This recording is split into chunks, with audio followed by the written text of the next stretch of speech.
When I was transferred to a college, I checked out a room for rent on Craigslist. It was in a really nice 2-bedroom apartment. It was cheap rent and close to campus, so it was the ideal spot. The girl who lived there was 29, and her name was Beth. She was tall and wide, and she had jet black hair and wore pale makeup. She seemed nice, although a little quiet. But she seemed to like me, and agreed to let me move in. So far, so good. My first night there we went out for pizza, and that's when I could tell that something was a little bit off with her. Throughout dinner she kept telling me how much I looked like Shia LaBeouf. I didn't know what to say, so I just shrugged it off with a thanks. I mean, I look nothing like Shia LaBeouf, so it just didn't make any sense to me. When we got back home she asked if I had seen her room yet. I said no, and so she took me to see it. Her walls were covered in posters of Shia LaBeouf. She even had printed out photos of him all over her mirror.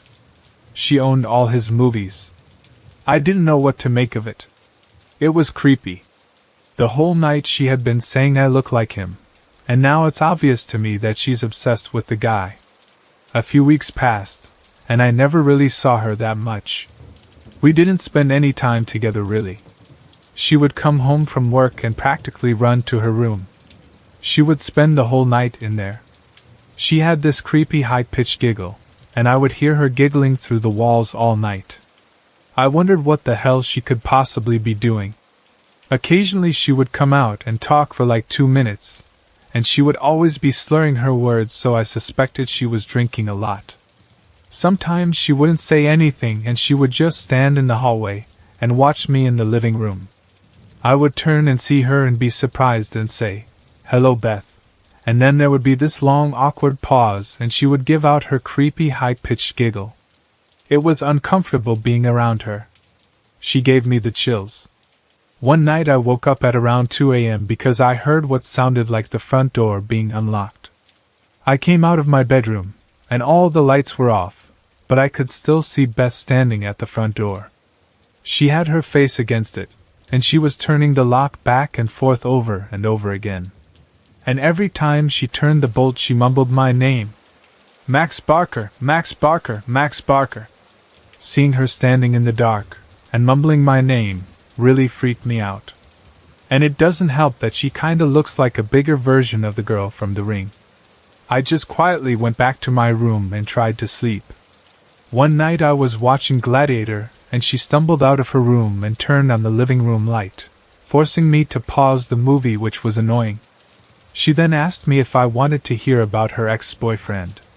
It was an uneasy segue into the topic, but I just said sure and then awkwardly sat back to listen to her. 10 minutes into her story and she was so riled up. She was screaming at the top of her lungs about their breakup.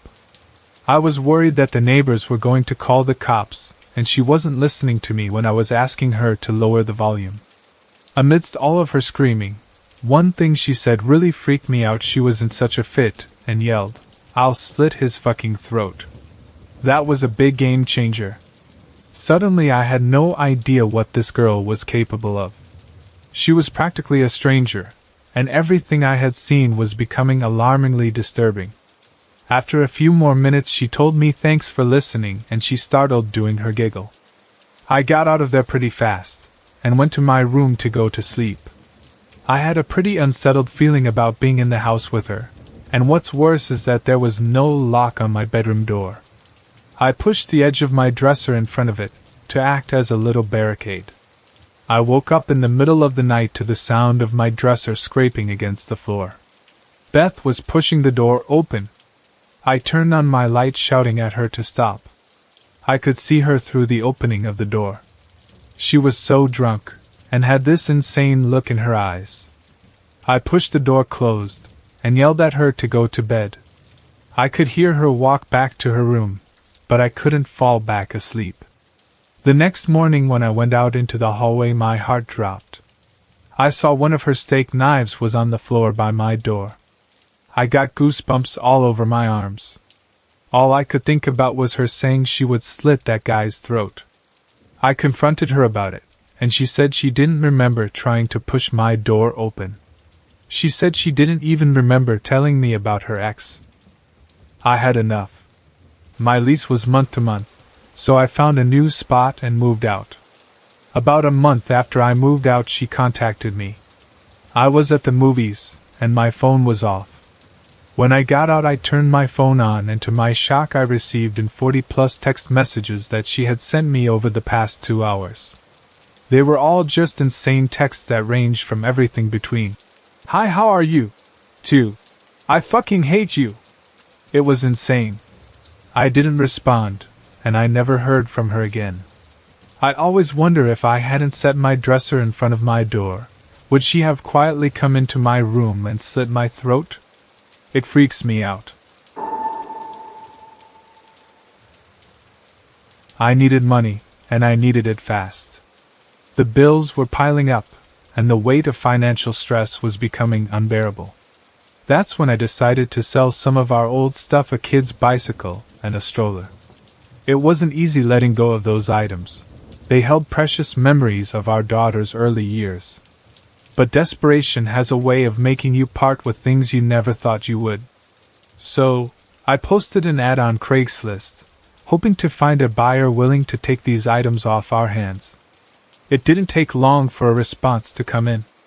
An elderly man, probably in his 70s, reached out, expressing interest in purchasing the bicycle and stroller for his grandkids. We agreed on a price and decided to meet at the nearby mall, a place we frequented often as a family.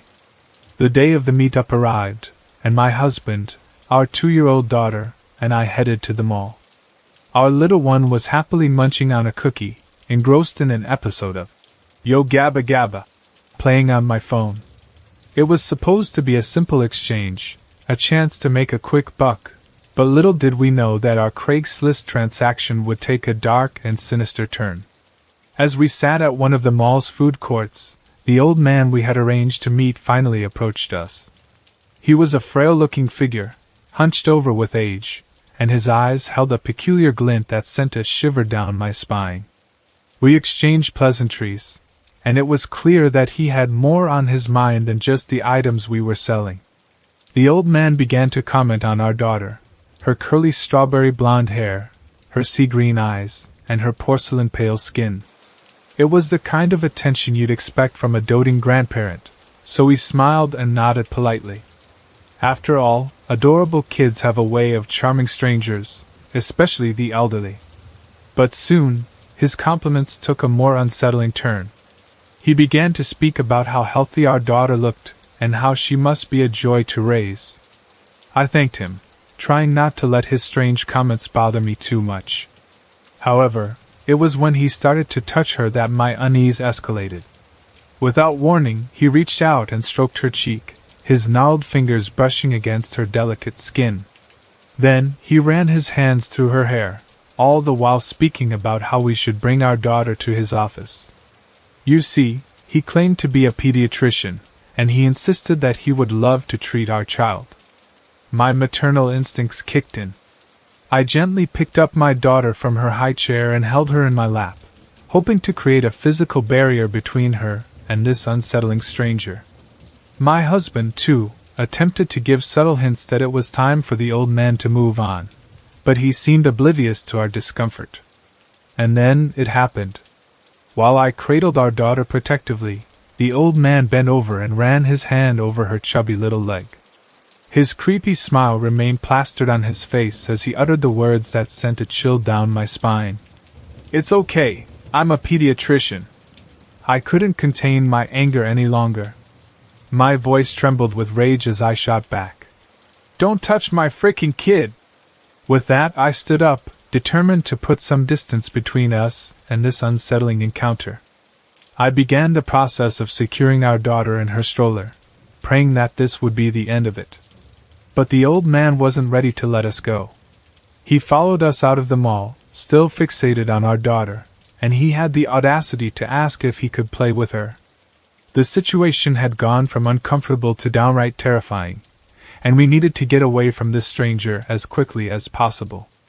My husband and I exchanged worried glances as we hurriedly made our way to the car, the old man persistently tailing us. We could feel his unwavering gaze on us, his unsettling words lingering in the air like a haunting melody. As we finally reached the safety of our car, my heart was still racing, and my daughter clung to me, her innocent eyes filled with confusion. We locked the doors and drove away, leaving the old man standing in the parking lot, his disturbing intentions left unfulfilled. We never did sell the bicycle and stroller that day. The encounter had left us shaken and wary of online transactions. It was a chilling reminder of the dangers that could lurk beneath seemingly innocent exchanges, and it made us realize just how important it is to prioritize our family's safety above all else. To this day, the memory of that eerie Craigslist encounter lingers in the back of my mind, serving as a stark reminder that sometimes, the line between a simple online transaction and a sinister encounter can be dangerously thin.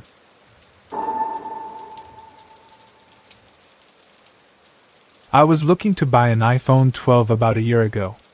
Being a student on a tight budget, I scoured Craigslist for a deal that wouldn't break the bank. One day, I stumbled upon an ad from a guy who claimed to be selling his iPhone 12 in mint condition for just $200. He mentioned he wanted to upgrade, and this seemed like a golden opportunity.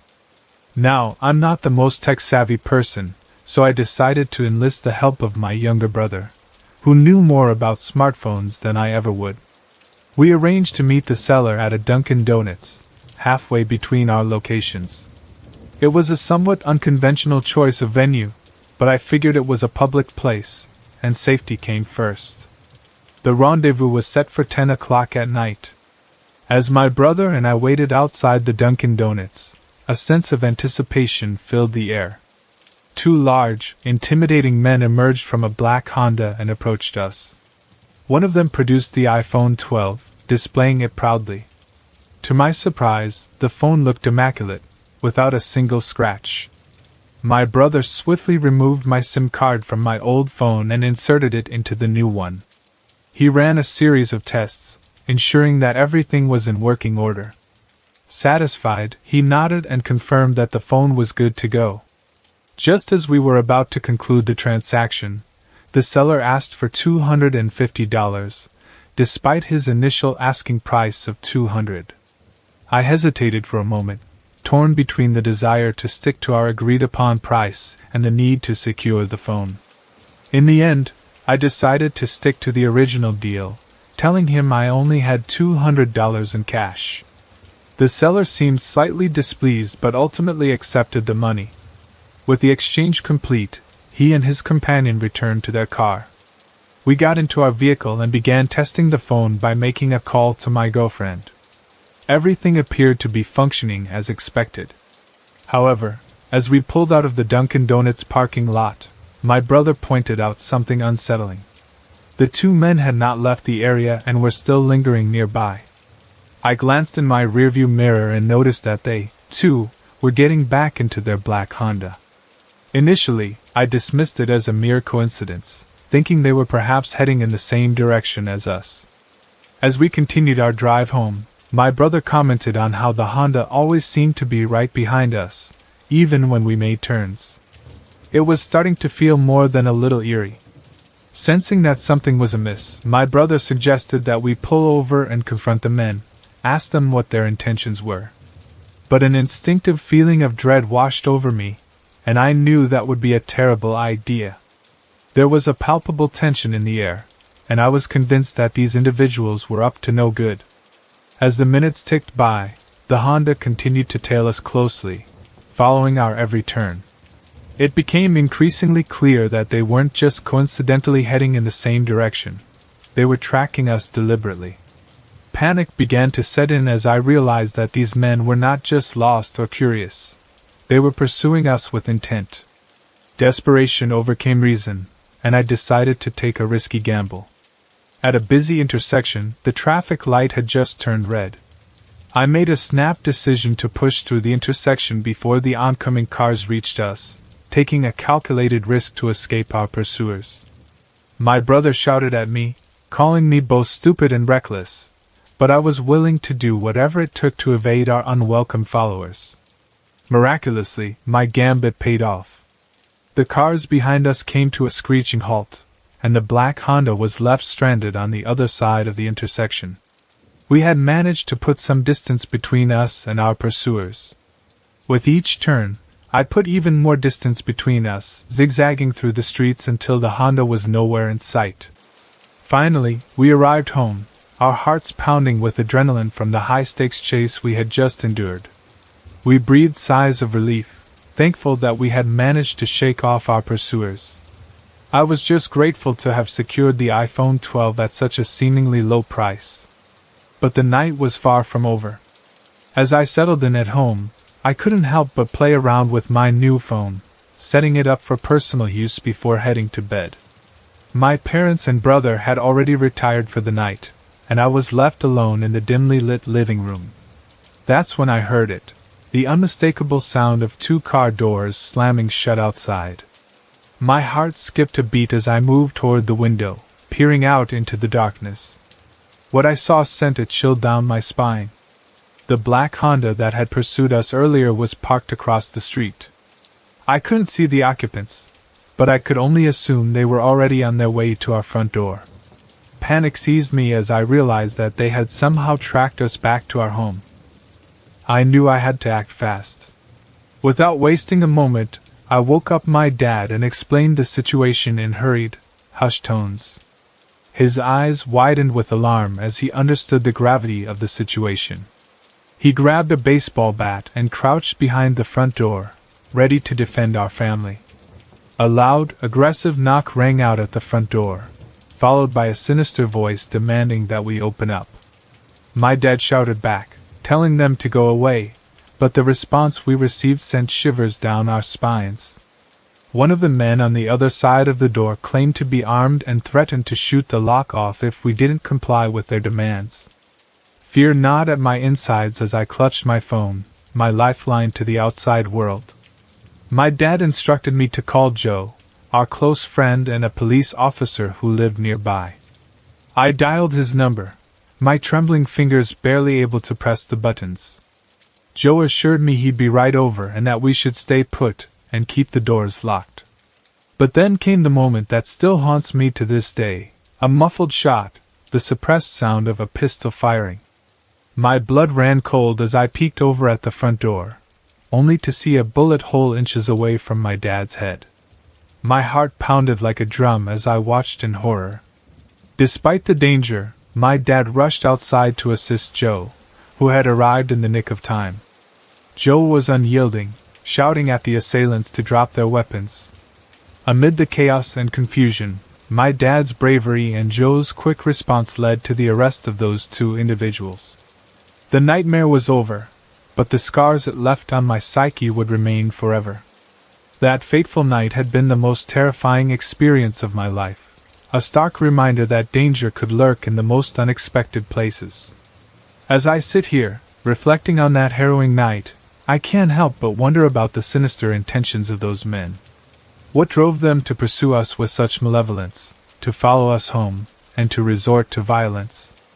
The questions linger, haunting my thoughts, but one thing remains certain: my family and I were fortunate to have escaped that night with our lives intact.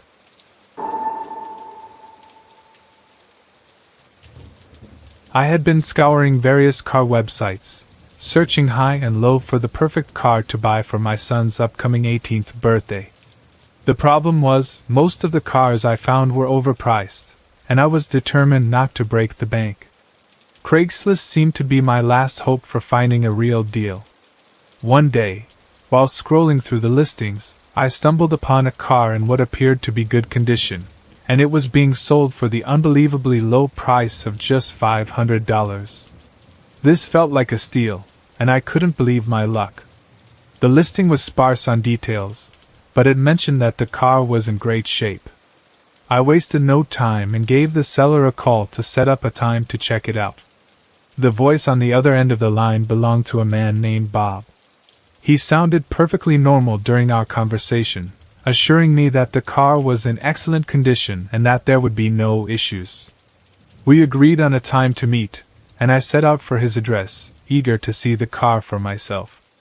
Bob's place was about 10 miles away from my home, which wasn't too bad of a drive for a good deal.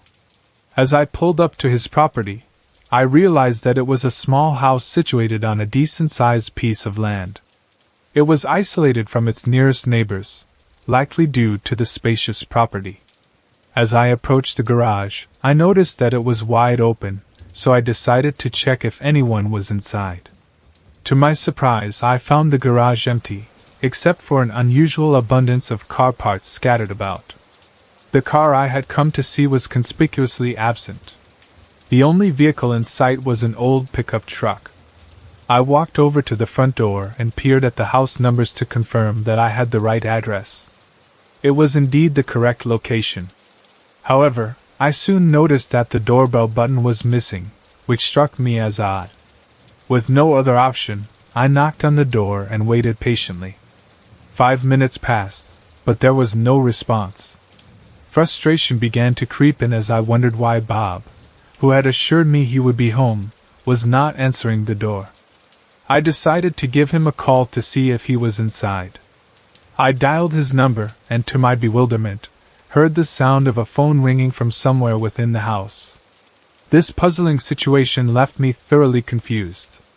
I was certain I had the right address, but if Bob was home, why wasn't he answering the door or his phone? My curiosity got the better of me, and I felt compelled to take a peek through one of the windows to see if anyone was inside. As I cautiously pressed my face against the glass, the dimness inside the house made it difficult to discern much. However, I did manage to catch a glimpse of an old-fashioned dining room set. More notably, I spotted a figure standing by the back door, staring out into the yard. I assumed this was Bob, the man I had come to meet. I knocked on the window to get his attention, but to my shock, he didn't react in the slightest. It was as if he couldn't hear me or was completely oblivious to my presence. I couldn't shake the feeling that something was amiss, and I was growing increasingly uneasy. There was no gate or fence blocking my way to the backyard. It was an open expanse of yard. With cautious steps, I walked around the house to reach the back door. My heart raced as I approached, unsure of what to expect. As I reached the back door, I was met with a chilling revelation. The figure I had seen through the window was not a real person. It was a lifelike but utterly inanimate human mannequin. My blood ran cold, and a sense of dread washed over me. Without hesitation, I retraced my steps and hurried back to my car. I looked out of my window one last time before driving off. The blinds that had been slightly open were now tightly shut, but I could make out a disturbing detail. 2 of the blinds had been bent open, as if someone had been watching me from within the house. Fear gripped me as I sped away, my foot heavy on the gas pedal. The bizarre and unsettling situation left me with more questions than answers. Why were there so many car parts in the garage yet no car? Why had Bob not answered the door or his phone, even though I could hear it ringing inside? And most disturbingly, who or what was that lifelike mannequin by the back door? As I reflect on that eerie encounter, one thing is certain. I came dangerously close to a situation that could have turned my life into a nightmarish tableau, a lifeless statue forever staring out from the depths of that man's house. The mystery of that strange encounter continues to haunt my thoughts, a chilling reminder of the darkness that can lurk beneath seemingly ordinary circumstances.